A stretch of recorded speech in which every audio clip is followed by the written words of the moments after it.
At the beginning of 2023, China's auto industry has become more lively. Existing manufacturers are fighting hard, new players are trying to enter the market, and some manufacturers with poor management are facing the darkest moment.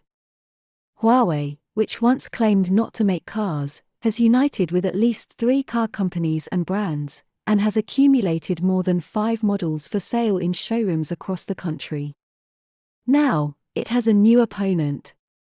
Lenovo, which was previously rumored to be building a car, finally came back with definite news at the end of 2022. As for the form in which Lenovo will participate in car manufacturing, it depends on how much Lenovo attaches importance to the car manufacturing business.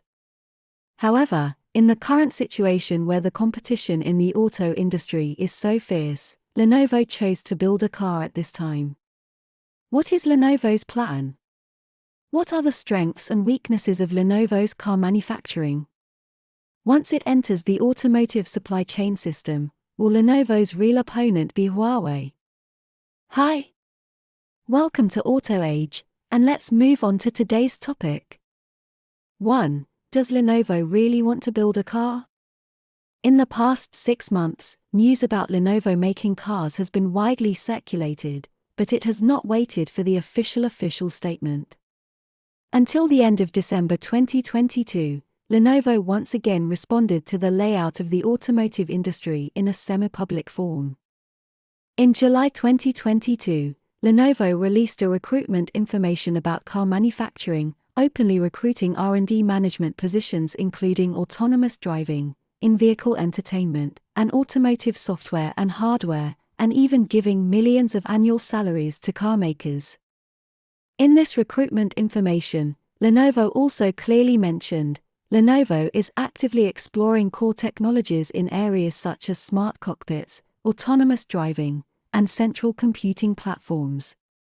However, on August 10, 2022, Yang Yuanqing, chairman and CEO of Lenovo Group, responded to the rumors about the recruitment of automotive R&D management positions. Lenovo has no plans to build cars, and the recruiters are for forward-looking research. Although Yang Yuanqing claimed that there is no plan to build a car, Lenovo is already paving the way for entering the auto industry. Until December 23, 2022, Lenovo Group released the Lenovo Group Automotive Industry Chain Layout Manual and said that the Lenovo car computing team will rely on the advantages of computing power, technology, supply chain, and talents to focus on the layout of intelligent cockpit, intelligent driving and central computing platform to promote the intelligent development of the automotive industry. From the public recruitment of automobile R&D personnel in July to the public layout of the automobile industry chain in December. After half a year, Lenovo once again pressed the accelerator key on the road of building a car. However, since it is ready to grab the cake of the auto industry, how much leverage and chances does Lenovo have? The biggest controversy at the moment is, will Lenovo launch Lenovo cars or its sub-brand cars? What are the advantages of Lenovo's car manufacturing? This is the focus of attention. In my opinion, Lenovo's ability to build cars has 3 major advantages. The first one is the smart cockpit. Lenovo, as the world's leading PC manufacturer and computing power company, also has more than 10 years of experience in communication equipment. Using its existing product experience, it can provide intelligent interactive experience for future vehicle products and drivers. The second is intelligent driving. Lenovo's accumulation in intelligent hardware and mobile communications is conducive to its construction of full-stack intelligent driving and research and development in the fields of advanced assisted driving and automatic driving. The third is the computing platform. Lenovo is integrating the technology accumulation in the field of flexible electronics and algorithms into the field of intelligent automobile manufacturing, and strengthening the application of technologies such as cloud computing, cloud storage, and edge computing in automotive products. It is not difficult to see that from hardware foundation to software algorithm, Lenovo is trying to promote the transformation of the automotive industry from digital to intelligent and then to automation based on its own technical experience and through intelligent communication equipment and digital infrastructure. In addition, I also found that Lenovo Group has invested in 17 companies in the automotive industry chain in recent years. Among them are NIO, which manufactures complete vehicles, CATL, a leader in lithium batteries, and BYD Semiconductor, and many other star companies. In short, Lenovo's car manufacturing seems to start from scratch, but it actually has enough underlying advantages in software and hardware, digitization, intelligence, and industrialization. Combined with the resources and brand influence of Lenovo Group, it is superior to most startup companies and established car companies in the automotive industry in terms of the progress of the automotive business and the competitiveness of products. In addition, in terms of smart car networking services, there are already more than 10 car companies that have cooperated with Lenovo, including but not limited to BYD, Ford, Jeep, and Maserati, etc. If Lenovo did not have the accumulation in electronic terminals, communication, Internet of Things, and digital services, car building might be a joke. But now, people's focus on Lenovo's car manufacturing is not to watch jokes, but to see what kind of newness Lenovo will bring to the entire market when it enters the car track.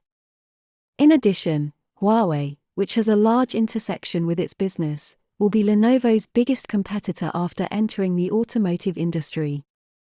Whether it is a landing model or a technical advantage, Huawei is significantly better than Lenovo. Therefore, if Lenovo can't come up with a killer tool to achieve corner overtaking, it may face another embarrassing catch-up. In my opinion, Lenovo's not making cars may be the same as Huawei, but it will not launch its own brand of Lenovo cars. With Lenovo's technology accumulation and brand image, it will be a highly probable event to join the automotive supply chain system and help other auto brands build good cars. Compared with technology-based competitors such as Huawei, Baidu, and Nvidia, Lenovo's advantage lies more in its ability to integrate solutions. Facing the increasingly fierce competition in the auto industry, how can Lenovo gain the affirmation of vehicle manufacturers and the recognition of consumers? This is the external pressure of Lenovo's car manufacturing. In addition, there is a more serious endogenous pressure in Lenovo's car manufacturing, that is, Lenovo's business operations. As we all know, Lenovo's corporate image and brand reputation have been greatly affected in recent years. In the market share of personal computers, Lenovo is facing being encroached and caught up by new brands such as Huawei, Honor, and Xiaomi. As a veteran smartphone manufacturer, Lenovo's mobile phone business has grown from being one of the four giants of China's mobile phones in the past to being ignored by various sales lists. I found from the financial report released by Lenovo that with the expansion of revenue scale, the proportion of Lenovo's inventory has risen sharply. In addition to the acceleration of the replacement cycle of electronic consumer goods under Moore's law, the rise in inventory will mean an increase in the risk of bad debts.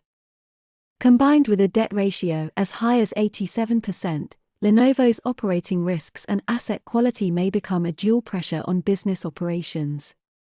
Lenovo does not have a long-term plan like Baidu to build a car, nor does it need to survive a crisis like Huawei. However, judging from the development potential of the auto industry, Lenovo's own business accumulation, and the current operating status, participation in car manufacturing may not be the best choice for Lenovo, but it is definitely not the worst choice. Okay, that's all for today. Do you want to learn about more auto stories? Please keep following our channel and like our videos. See you.